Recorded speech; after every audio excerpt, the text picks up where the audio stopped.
सोमवार व्रत कथा। नमस्कार भाइयों बहनों, जय माँ गायत्री। आप सभी का मेरे YouTube चैनल शुभकर्मा ही अष्टो में स्वागत है। आज सोमवार के दिन सुनेंगे सोमवार व्रत कथा।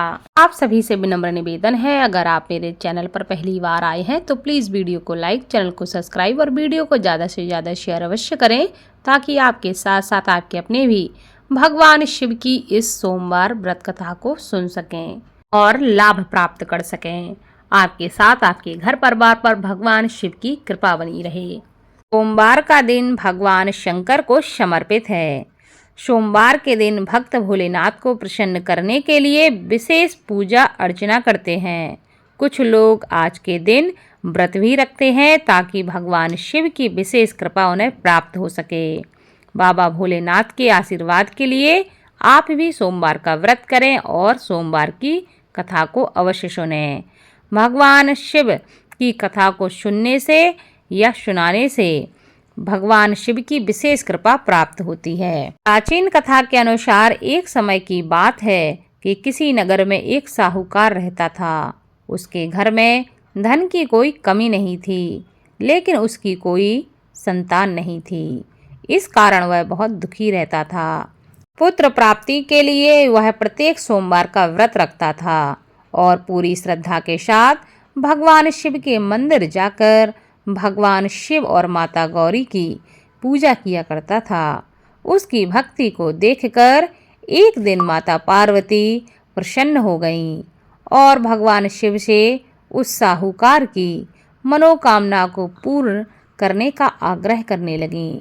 पार्वती जी की इच्छा सुनकर भगवान शिव कहने लगे कि हे पार्वती, इस संसार में हर प्राणी को उसके कर्मों का फल मिलता है और जिसके भाग्य में जो होता है उसे वही भोगना पड़ता है। लेकिन पार्वती जी ने साहूकार की भक्ति का मान रखने के लिए और उसकी मनोकामना पूर्ण करने की इच्छा जताई।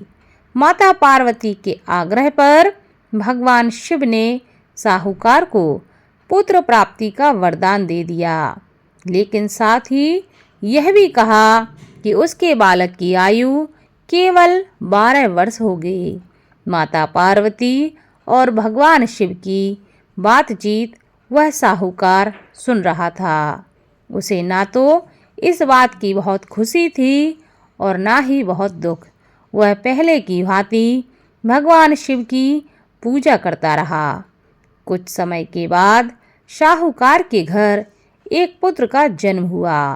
वह बालक 11 वर्ष का हुआ तो उसे पढ़ने के लिए उसके माता पिता ने काशी भेज दिया।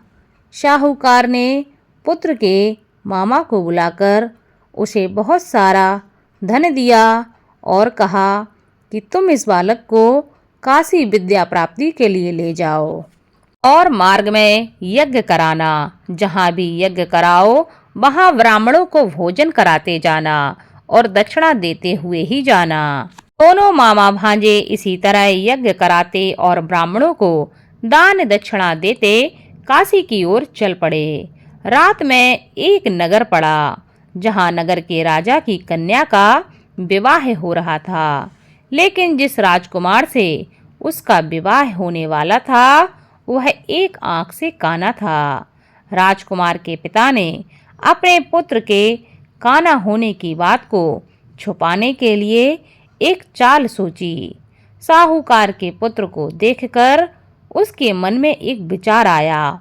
उसने सोचा, क्यों ना इस लड़के को दूल्हा बनाकर राजकुमारी से विवाह करा दूं। विवाह के बाद इसको धन देकर मैं विदा कर दूंगा और राजकुमारी को अपने नगर ले जाऊंगा। लड़के को दूल्हे के वस्त्र पहनाकर राजकुमारी से विवाह कराने के लिए उसने उसके मामा से प्रस्ताव रखा। उसका मामा लालच में आकर तैयार हो गया और उसने अपने भांजे को लड़के की जगह दूल्हा बनाकर वस्त्र पहनाकर राजकुमारी से विवाह करा दिया। लेकिन साहूकार का पुत्र बहुत ही ईमानदार था। उसे इस बात का जब पता चला तो न्याय संगत उसने सोचा कि यह छल होगा, इसलिए उसने अवसर पाते ही राजकुमारी को चुन्नी के पल्ले पर लिखा कि तुम्हारा विवाह तो मेरे साथ हुआ है, लेकिन जिस राजकुमार के संग तुम्हें भेजा जाएगा वह एक आंख से काना है। मैं तो काशी में पढ़ने जा रहा हूँ।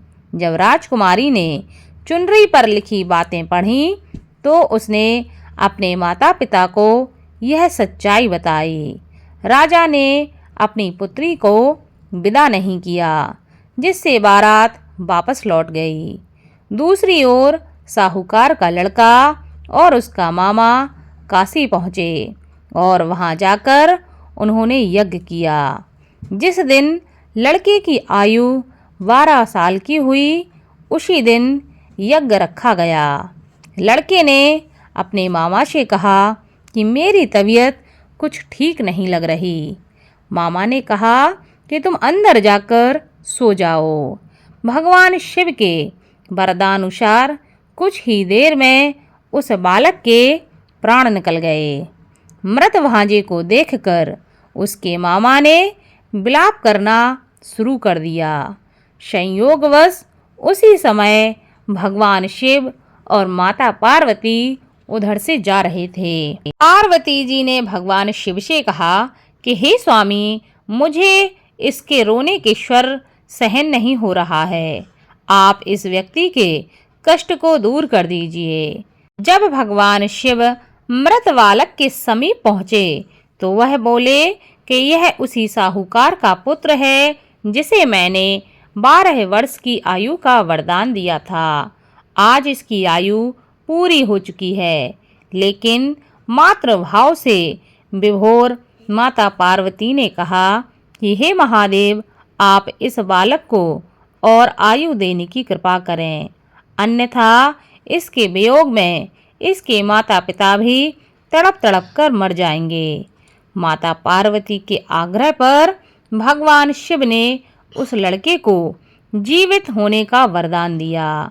भगवान शिव की कृपा से वह लड़का जीवित हो गया।